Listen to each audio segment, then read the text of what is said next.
बिस्मिल्लाहिर्रहमानिर्रहीम। अस्सलाम वालेकुम दोस्तों, आज की वीडियो में हम आपको बताएंगे कि मोदी ने इलेक्शन जीतने के लिए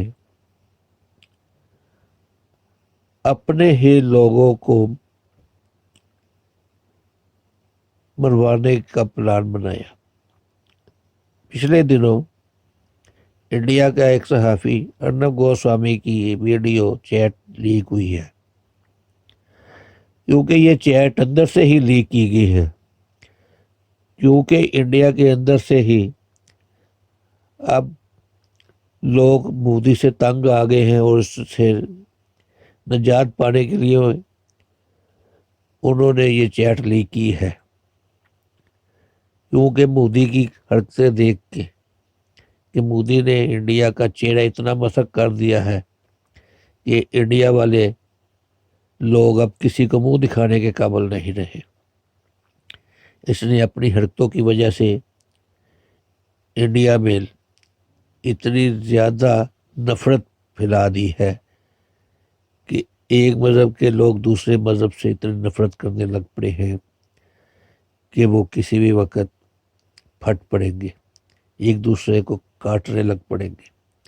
जिसकी वजह से इंडिया की डीप स्टेट ने फैसला किया है कि अब मोदी से निजात हासिल करने का वक्त आ गया है। और उन्होंने बताया है कि इस तरह दरिंदे मोदी ने इलेक्शन जीतने के लिए अपने ही 40 फौजियों को पुलवामा में हमला करके मरवा दिया था। और अर्नब गोस्वामी को इसके बारे में पहले ही पता था। उसने पहले ही चैट करके बता दिया था कि मोदी किसी जगह पे कोई बड़ा प्लान बना रहा है जिसका मोदी को बहुत फायदा हुआ है। और उस जगह पे जहाँ पे फौजियों के ऊपर हमला होना था, इसको टाइम का, वक्त का, दिन का सारा पता था। और ये अपने कैमरों के साथ पहले ही वहाँ पे जाके पहुंचा हुआ था और सबसे पहले इसी ने कवरेज करके बताया था कि इंडिया के 40 फौजी मर गए हैं। और उसके बाद बालाकोट के ऊपर जब हमला करना था मोदी ने, इसने उसका भी पहले ही इसको पता था कि कुछ बड़ा होने वाला है, इंडिया पाकिस्तान में सर्जिकल स्ट्राइक करने वाला है।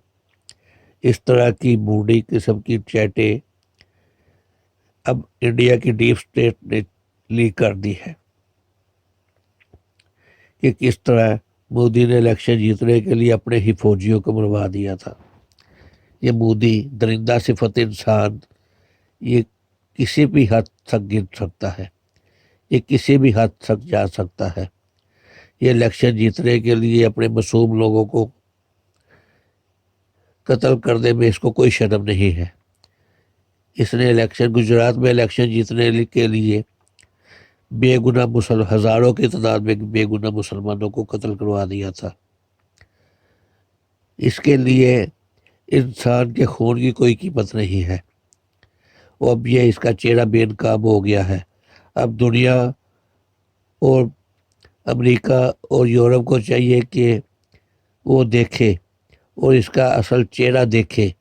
वो अपने कारोबारी और तजारती मफादात को पीछे रख के पहले इंसानियत को देखे और इसका हिसाब करे और इसको इसके कैफे किरदार तक पहुँचाए। और जो कि अपने ही लोगों को मारने से बाज नहीं आ सकता, वो दुनिया के अमन के लिए कितना ख़तरनाक है। और एटमी मुल्क का सरबराह इस जैसा पागल और जनूनी इंसान जो कि दुनिया के अमन के लिए नहायत ही ख़तरनाक है, इससे निजात हासिल करने का वक्त आ गया है। और पाकिस्तान को भी चाहिए कि इस मसले को दुनिया के हर फोरम पे उठाए और बताए कि ये कोई भी चीज़ होती थी उसका इल्ज़ाम पाकिस्तान के ऊपर डाल देते थे, मगर अब ये रंगे हाथों पकड़ा गया है। ये चैट किसी और ने लीक नहीं की, ये इंडिया के अंदर से ही लीक हुई है। इसके ऊपर साफ साफ लिखा हुआ है कि किस तरह इंडिया ने अपने ही फौजियों को मरवा के उसका इल्ज़ाम पाकिस्तान के ऊपर लगाया और इसका फ़ायदा मोदी को हुआ। तो दोस्तों, अगर आपको हमारी वीडियो पसंद आई है तो वीडियो को लाइक करें, चैनल को सब्सक्राइब करें और बेल के बटन को दबाएं। अब मिलेंगे फिर अगली वीडियो के साथ। खुदा हाफिज़।